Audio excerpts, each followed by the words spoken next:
आकाश academy classes में आप सभी का स्वागत है।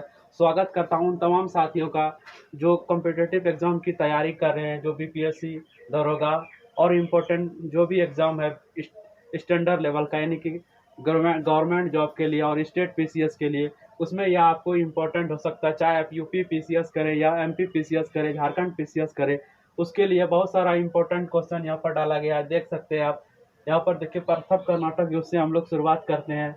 उसके बाद 1767 से 69 में जहाँ पर जो है गवर्नर बारलेस्ट थे, और द्वितीय कर्नाटक युद्ध है यहाँ पर, जो 1780 से 84 के बीच हुआ था। वैंग हेस्टिंग थे गवर्नर जनरल, और यहाँ पर हैदर अली की मृत्यु हो जाती है। जो कह सकते हैं हिंदुस्तान में जो है हैदर अली जो थे उस समय बहुत शक्तिशाली शासक थे। उसकी मृत्यु से कहीं ना कहीं दक्षिण भारत की जो राजनीतिक स्थिति थी उसमें बहुत ज़्यादा परिवर्तन हुआ था। और तृतीय कर्नाटक युद्ध में 90 से 92 के बीच होता है, जहां गवर्नर कॉर्नवालिस थे, और टीपू सुल्तान ने काफ़ी बहादुरी के साथ यह युद्ध लड़ा था और अपनी वीरता का परिचय दिया था। यहाँ पर फ्रांसीसियों ने काफ़ी मदद की थी इस युद्ध में। चतुर्थ कर्नाटक युद्ध 1799 ईस्वी में होता है, और लॉर्ड वेलेजवेली गवर्नर थे। लेकिन यहाँ पर जो ये अंतिम युद्ध है, टीपू की यहाँ पर हार हो जाती है। हार का कारण होता है भारतीय राजाओं में असमंजस की स्थिति। बहुत सारे भारतीय राजा जो थे वे सपोर्ट नहीं कर रहे थे हैदर अली को, जिसके कारण जो है वो चार तरफा युद्ध में हार जाते हैं। चारों तरफ से इस पर आक्रमण किया जाता है, और देख सकते हैं कि यहाँ पर जो वेलेजवेली है वो उसकी जो नेतृत्व क्षमता है काफ़ी डेवलप होती है। इसी कारण वे 1799 का युद्ध टीपू सुल्तान हार जाते हैं और यहीं पर उनकी मृत्यु हो जाती है। तो इन चारों संधियों जो युद्ध हुए हैं उसे हम विस्तार से जानने का प्रयास करेंगे। सबसे पहले समझेंगे कि प्रथम कर्नाटक युद्ध जो हुआ उसमें किस प्रकार का माहौल तैयार हुआ था, यानी कि ब्रिटिश ने किस प्रकार इंडिया में माहौल तैयार कर दिया था, और किस पर भारतीय राजाओं को उन्हें पराजित करने के लिए जो तौर तरीके अपनाए, उसमें साम दंड भेद की नीति अपनाया।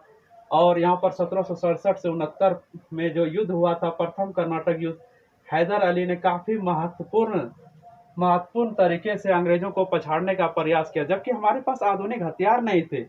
उन्होंने फ्रांसीसियों से सहयोग मांगा, और साथ ही साथ उन्होंने विश्व के अन्य जो महाशक्ति है उस समय की जो वर्तमान स्थिति थी 1769 के आसपास की, तो उन्होंने उससे सपोर्ट लिया और यहाँ पर कड़ी टक्कर दी अंग्रेजों को। और अंग्रेज तो भयभीत हो गए थे इस युद्ध में, और यह लेकिन अंततः युद्ध में संधि के साथ समाप्त हुआ 1769 को, जो मद्रास की संधि के नाम से जाना जाता है। फिर द्वितीय कर्नाटक युद्ध होता है जिसमें मंगलोर की संधि होती है। जो तृतीय कर्नाटक युद्ध है इसमें श्रीरंगपट्टनम की संधि होती है। तो यहाँ पर देखेंगे कि 1769 में पहली संधि मद्रास की, 1784 में दूसरी संधि मंगलौर की, तीसरी संधि 1792 में श्रीरंगपट्टनम की। तो इन संधियों को याद करना बेहद जरूरी है, क्योंकि एग्जाम में आए दिन ऐसे क्वेश्चन पूछे जाते हैं। और साथ ही साथ इसको एक ट्रिक के माध्यम से जानने का प्रयास करते हैं। 79, 84, 92, यानी 69, 84, 92। आप जो है ये कर्नाटक युद्ध को इस तरह भी याद रख सकते हैं, 69, 84, 92, 69, 84, 92 याद कीजिए, यानी ये युद्ध का तिथि याद हो जाएगा। और इस युद्ध का जो नेतृत्व कर रहा था, जो 69 में युद्ध हुआ, 1769 में जनरल स्मिथ नेतृत्व कर रहे थे। 84 में 1784 में जो युद्ध हुआ आयरकुट के नेतृत्व में लड़ा गया था, और 1792 में जो युद्ध हुआ मेजर मेडोज लड़े के नेतृत्व में लड़ा गया था। जबकि अंतिम जो युद्ध हुआ 1799 को, उसमें मॉर्निंगटन के नेतृत्व में लड़ा गया था। इसी ने टीपू सुल्तान को मृत्यु दंड दिया था, यानी इसे काफी तरह से हराया था। तो अंग्रेजों की जो नीति थी वह कूटनीति थी, यानी कि अंग्रेज जो है आमने सामने की लड़ाई नहीं लड़ते थे, वो एक योजना बनाते थे। उस योजना के तहत जो है भारतीय राजाओं को पराजित कर रहे थे। 1760 में अंग्रेजों ने वाडीवास की लड़ाई लड़ी, उसमें फ्रांसीसियों को बाहर कर दिया था। 1763 में चंद्रनगर को छोड़कर सारा क्षेत्र फ्रांसीसियों को उन्होंने लौटा दिया था।